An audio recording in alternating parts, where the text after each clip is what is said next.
មេឃងងឹតស្លុបគ្មានសូម្បីតែផ្កាយក្រសំឡេងសត្វទីតយយំកងរំពងពេញព្រៃជ្រៅហាក់ដូចជាកំពុងស្ដាយប្រាប់ពីអាថ៌កំបាំងដ៏គួរឲ្យរន្ធត់នៃភូមិគ្រឹះបុរាណ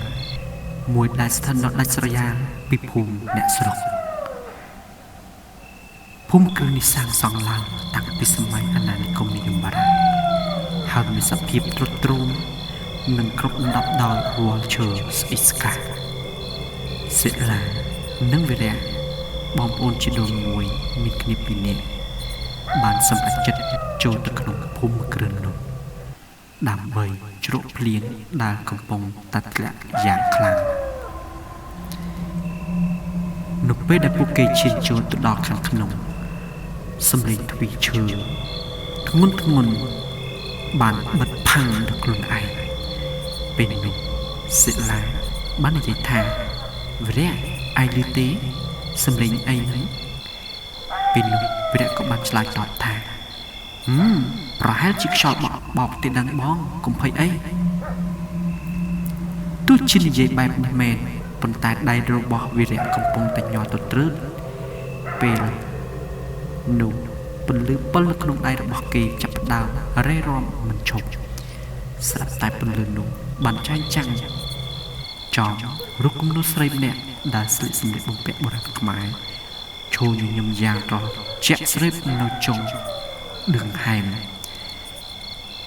ការភ្នែកក្នុងរូបគំនូរនោះហាក់ដូចជាកំពុងសម្លឹងមកពួកគេគ្រប់ជំហាន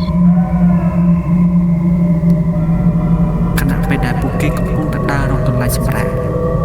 សំឡេងបុលមានតុកតុកតុក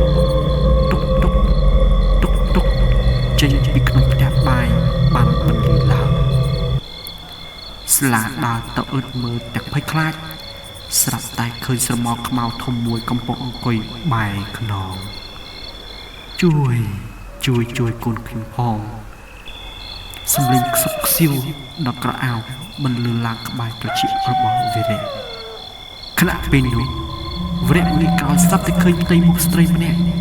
គ្មានភ្នែកហូរឈាមជុកពេញពោះមកឈរនៅមុខគេត្រឹមតែមួយចំអាគេស្រែកលេងចេញខ្លួនប្រាំងរឹងកំព្រឹសដូចគេចង់យ៉ាងចុកអញ្ចឹងតាមពិតទៅភូមិគ្រឹះនេះគឺជាកន្លែងដែលធ្លាប់មានអំពើឃាតកម្មយ៉ាងសាហាវឃោរឃៅកាលពីថ្ងៃខែរំលងរហូតដល់50ឆ្នាំមុនម្ចាស់ផ្ទះត្រូវបានគេកាប់សម្លាប់ដោយសារតែការច្រណែនឈ្នានីសហើយវិញ្ញាណរបស់គាត់មិនដែលបានទៅចាប់ជាតិនោះឡើយរំពេចនោះខ្យល់បក់យ៉ាងខ្លាំងនាំឲ្យនៅក្លិនឆ្អុយរលួយរបស់សាកសពនៃមនុស្សរូបគំនូររបស់ស្ត្រីនោះចាប់ផ្ដើមជុំជិតជាឈាមសិលសានិងវរៈដឹងខ្លួនថាពួកគេមិនមែននៅទីនេះតែពីកន្លងស្រមោលខ្មៅរាប់សិបចាប់ផ្ដើមលេចចេញពីជញ្ជាំងព័ទ្ធជុំវិញពួកគេទាំងពីរសម្លេងស្អុយក្អាកក្អាយនៅទីនេះចុះកុំទៅទីណាអី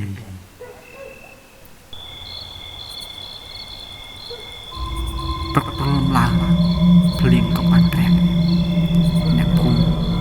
ដែលដើររកអត់បានឃើញម៉ូតូរបស់សាឡានរះ